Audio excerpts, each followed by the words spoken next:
आज की पहली और बड़ी खबर की बात करें तो झारखंड स्कूल शिक्षा विभाग का सभी जिलों को निर्देश, स्कूलों में कोरोना टेस्ट हो। देश भर में एक बार फिर से कोरोना वायरस के मामले बढ़ते जा रहे हैं। झारखंड में भी इसके मामलों में बढ़ोतरी देखी जा रही है। कोरोना वायरस के बढ़ते मामलों को देखते हुए झारखंड सरकार ने स्कूलों के लिए बड़ा फैसला लिया है। सरकार ने राज्य के स्कूलों में सावधानी बरतने के साथ साथ कोरोना टेस्टिंग बढ़ाने का आदेश दिया है। झारखंड के शिक्षा विभाग ने एक बयान में कहा है कि बढ़ते कोविड मामलों को देखते हुए स्कूल शिक्षा विभाग ने सभी जिलों को स्कूलों में कोविड टेस्ट कराने के निर्देश जारी किए हैं। यदि कोई छात्र कोविड पॉजिटिव पाया जाता है तो उचित प्रोटोकॉल का पालन करना होगा। सभा सांस्कृतिक कार्यक्रम वर्जित रहेंगे। अगली बड़ी खबर की बात करें तो देवघर में हेमंत सरकार के खिलाफ सड़क पर उतरी बीजेपी।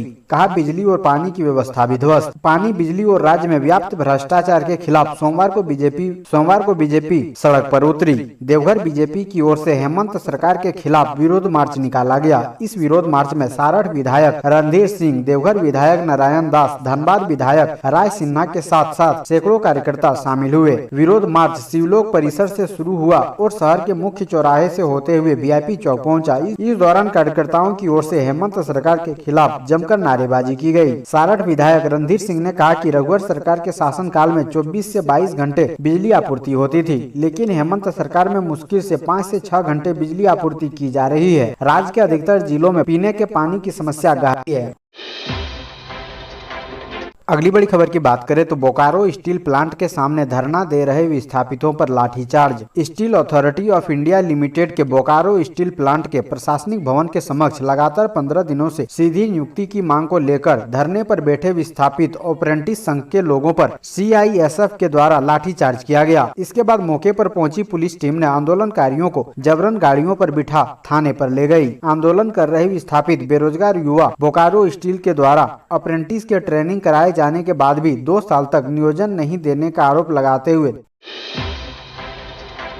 अगली बड़ी खबर की बात करें, आदिवासी युवतियां बनाई जा रही मुसलमान, रघुवर दास का आरोप। सरना की हकमारी कर मिशनरीज को दिया जा रहा बढ़ावा। झारखंड की प्रकृति और संस्कृति पर हमला हो रहा है। झारखंड के कई जिलों में लव जिहाद का खेल चल रहा है। आदिवासी युवतियों को प्रेम जाल में फंसाकर मुस्लिम युवक शादी कर रहे हैं। इसके बाद आदिवासियों की जमीन खरीद रहे हैं। आदिवासी युवतियों को मुसलमान बनाया जा रहा है। यह सब उस सरकार के राज में हो रहा है जो जल, जंगल और जमीन के नाम पर सत्ता में आई है। झारखंड के पूर्व मुख्यमंत्री रघुवर दास ने यह आरोप लगाया है। प्रेस कॉन्फ्रेंस कर उन्होंने कहा कि यही हाल रहा तो आने वाले समय में झारखंड का जनजाति समाज अल्पसंख्यक बन जाएगा। एक आदिवासी CM के रहते ऐसा होना न सिर्फ दुखद बल्कि राज्य के लिए चिंता बात है।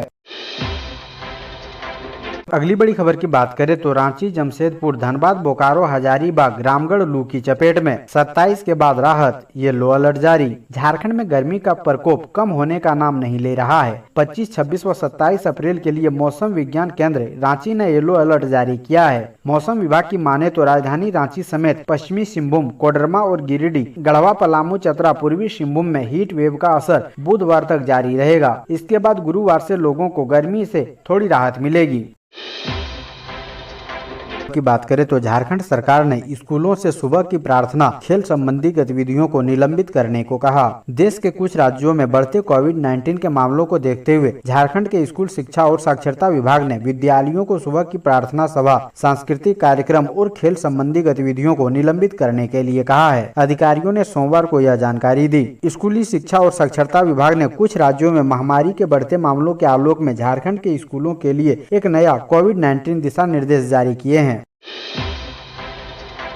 अगली बड़ी खबर की बात करें तो झारखंड में बेरोजगारी की मार, शराब बेचने के लिए भी तैयार है हाईली एजुकेटेड युवा। 1 मई से झारखंड सरकार नए नियम के तहत खुद दारू बेचने का काम करेगी। इसे लेकर शराब दुकान में काम करने के लिए सेल्समैन प्रभारी पद की नियुक्ति निकाली गई है। इन पदों पर शिक्षित बेरोजगार युवाओं से वैकेंसी मांगी गई है, जिसमें झारखंड सरकार दारू बेचवाने का काम करेगी। दारू दुकान में काम करने के लिए जामताड़ा उत्पाद विभाग कार्यालय में शिक्षित बेरोजगार युवाओं की लंबी कतार लगी। काफी संख्या में शिक्षित बेरोजगार युवक उत्पाद विभाग द्वारा निकाली गई वैकेंसी के तहत प्रमाण पत्र जमा करने के लिए पहुंचे थे, जिसमें ग्रेजुएट से लेकर ITI, डिप्लोमा कंप्यूटर के शिक्षित बेरोजगार युवा दारू दुकान में काम करने के लिए कतार में खड़े दिखे।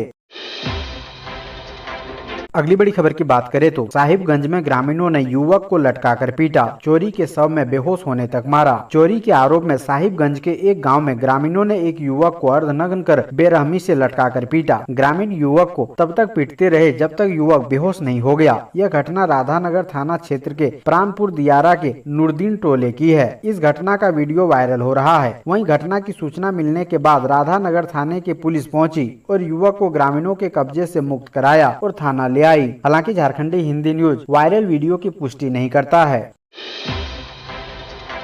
अगली बड़ी खबर की बात करें तो कोरोना के बढ़ रहे केस, पीएम मोदी सभी राज्यों के मुख्यमंत्रियों के साथ करेंगे बैठक। देश में पिछले कुछ दिनों से कोरोना के मामलों में बढ़ोतरी देखने को मिली है। राजधानी रांची और एनसीआर में स्थिति चिंताजनक होती जा रही है। अब इसे लेकर देश के प्रधानमंत्री नरेंद्र मोदी राज्यों के मुख्यमंत्रियों के साथ 27 अप्रैल को समीक्षा बैठक करेंगे। इस बैठक में पीएम मोदी के साथ प्रधानमंत्री कार्यालय के सीनियर अधिकारी भी शामिल होंगे। केंद्रीय गृह मंत्री अमित शाह, केंद्रीय स्वास्थ्य मंत्री मनसुख मांडविया और उनके मंत्रालय के भी अधिकारी इस समीक्षा बैठक में हिस्सा ले सकते हैं।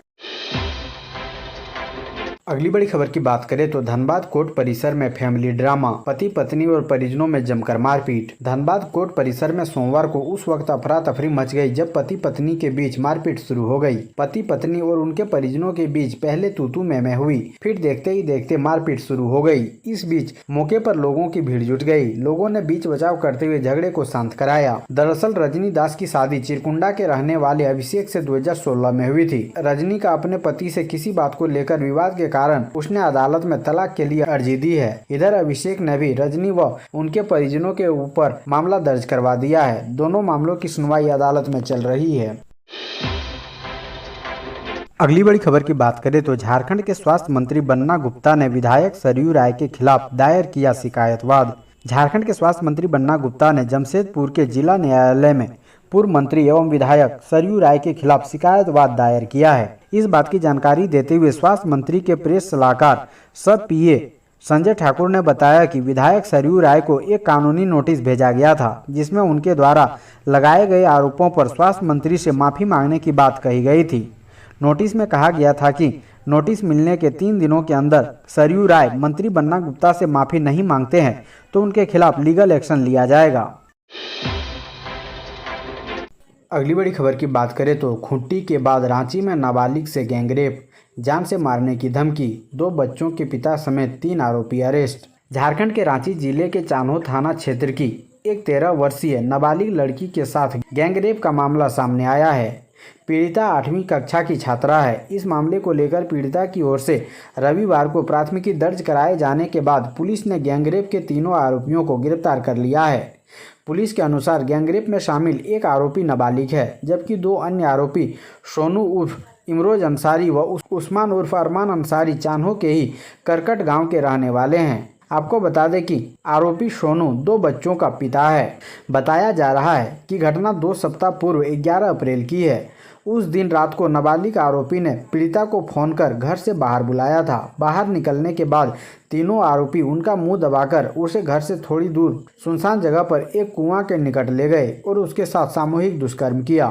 दुष्कर्म के बाद उन्होंने पीड़िता को धमकी दी कि अगर उसने घटना की जानकारी किसी को दी तो उसे उसी कुएं में काटकर डाल दिया जाएगा। इतना ही नहीं, उसके पिता को ट्रक से कुचलकर जान से मार दिया जाएगा। डर से पीड़िता ने कुछ दिनों तक किसी को कुछ नहीं बताया था। सामूहिक दुष्कर्म के बाद जब पीड़िता से उनकी उदासी देखकर पूछा गया तो रविवार को उसने अपने साथ हुए हादसे के संबंध में घर के लोगों को बताया। बाद में चान्हो थाना क्षेत्र में मामले को लेकर प्राथमिकी दर्ज की गई। प्राथमिकी दर्ज कराए जाने के बाद चान्हो थाना प्रभारी विवेकानंद दुबे ने त्वरित कार्रवाई कर रविवार की रात को ही घटना में शामिल तीनों आरोपियों को गिरफ्तार कर लिया। अगली बड़ी खबर की बात करें तो कोरोना के बढ़ते मामलों को देखते हुए झारखंड सरकार सतर्क, दिए रैंडम कोरोना जांच के निर्देश। देश में एक बार फिर से कोरोना के मामलों में बढ़ोतरी देखने को मिली है, जिसके बाद झारखंड में स्कूल संचालन को लेकर फिर से दिशा निर्देश जारी कर दिए गए हैं। इसमें कहा गया है कि कोरोना की जाँच कराने के साथ साथ 12 से 18 वर्ष तक के बच्चों का टीकाकरण भी तेजी से किया जाए, जिसके लिए स्वास्थ्य विभाग से समन्वय करने को भी बोला गया है। इसको लेकर शिक्षा सचिव राजेश कुमार शर्मा ने इस संबंध में सभी जिलों के डीसी समेत डीईओ और डीएसई को पत्र भी लिखा है। अगली बड़ी खबर की बात करें तो जमशेदपुर में स्वास्थ्य मंत्री बन्ना गुप्ता ने कहा, मैं झूठे आरोपों से घबराता नहीं। जमशेदपुर शहर के बिट्टूपुर क्षेत्र में स्थित उदानी जैन भवन में जमशेदपुर के विभिन्न सामाजिक एवं व्यवसायिक संगठनों की ओर से अभिनंदन समारोह का आयोजन किया गया। आयोजन में झारखंड के स्वास्थ्य मंत्री बन्ना गुप्ता का अभिनंदन किया गया। मौके पर सामाजिक एवं व्यवसायिक संगठन के लोग मौजूद रहे। इस दौरान विभिन्न वक्ताओं ने कोरोना के तीनों लहरों में स्वास्थ्य मंत्री बन्ना गुप्ता के किए गए कार्यों की सराहना की। समारोह को संबोधित करते हुए स्वास्थ्य मंत्री बन्ना गुप्ता ने कहा कि मैं दिल से काम करता हूं। यहाँ उपस्थित समाज सेवी लोग दिल से काम करते हैं। यदि दल और दिल मिलकर काम करने लगेंगे तो एक नए खूबसूरत समाज का निर्माण किया जा सकता है। उन्होंने कहा कि मैंने अपना जीवन जनता की सेवा में समर्पित कर दिया है। मुझ पर जो भी आरोप लगाए जा रहे हैं उनमें कोई सत्यता नहीं है। सभी आरोप बिल्कुल गलत और बेबुनियाद है। अगली बड़ी खबर की बात करें तो रघुवर दास का बड़ा धमाका, लपेटे में हेमंत सोरेन। पत्नी कल्पना सोरेन के नाम कर दी 11 एकड़ जमीन। पूर्व मुख्यमंत्री रघुवर दास ने आरोप लगाया है कि मुख्यमंत्री की पत्नी कल्पना सोरेन के नाम चान्हो के बेसरा औद्योगिक क्षेत्र में 11 एकड़ औद्योगिक भूमि आवंटित की गई है। सोमवार को भाजपा प्रदेश मुख्यालय में संवाददाताओं को संबोधित करते हुए उन्होंने कहा कि मुख्यमंत्री हेमंत सोरेन ने अपने प्रभाव का इस्तेमाल करते हुए सोहराय लाइफ प्राइवेट लिमिटेड को यह औद्योगिक भूमि आवंटित कराई है, जो उनकी पत्नी के नाम पर है। उन्होंने कहा, मुख्यमंत्री स्वयं उद्योग विभाग के मंत्री हैं, इसलिए उन्हें इस विषय पर सफाई देनी चाहिए। उनका आचरण भ्रष्टाचार निरोधक अधिनियम की धाराओं के अंतर्गत दंडनीय है। अगली बड़ी खबर की बात करें तो 1.72 करोड़ लोगों को खरीदना होगा booster dose. Health front line worker और 60+ लोगों को मिलेगा फ्री। कोरोना की चौथी लहर की आशंका के बीच बूस्टर डोज पर जोर दिया जा रहा है। स्वास्थ्य मंत्रालय ने बचाव के लिए 18+ के सभी लोगों को बूस्टर डोज लगाने की सलाह दी है, लेकिन सरकार स्वास्थ्य कर्मी, फ्रंट लाइन वर्कर और 60+ की आयु के लोगों को ही मुफ्त टीका लगाएगी। झारखंड में 18+ की आबादी 2,10,46,083 है, जिसमें 38,28,349 health worker, front line worker और 60+ के लोग हैं। यानी 38,28,339 को सरकार मुफ्त में बूस्टर डोज का टीका देगी। उसके बाद 1,72,17,734 की आबादी को खुद बूस्टर टीका लेना होगा। बूस्टर टीका के लिए निजी सेंटर पर 387 रुपए देने होंगे।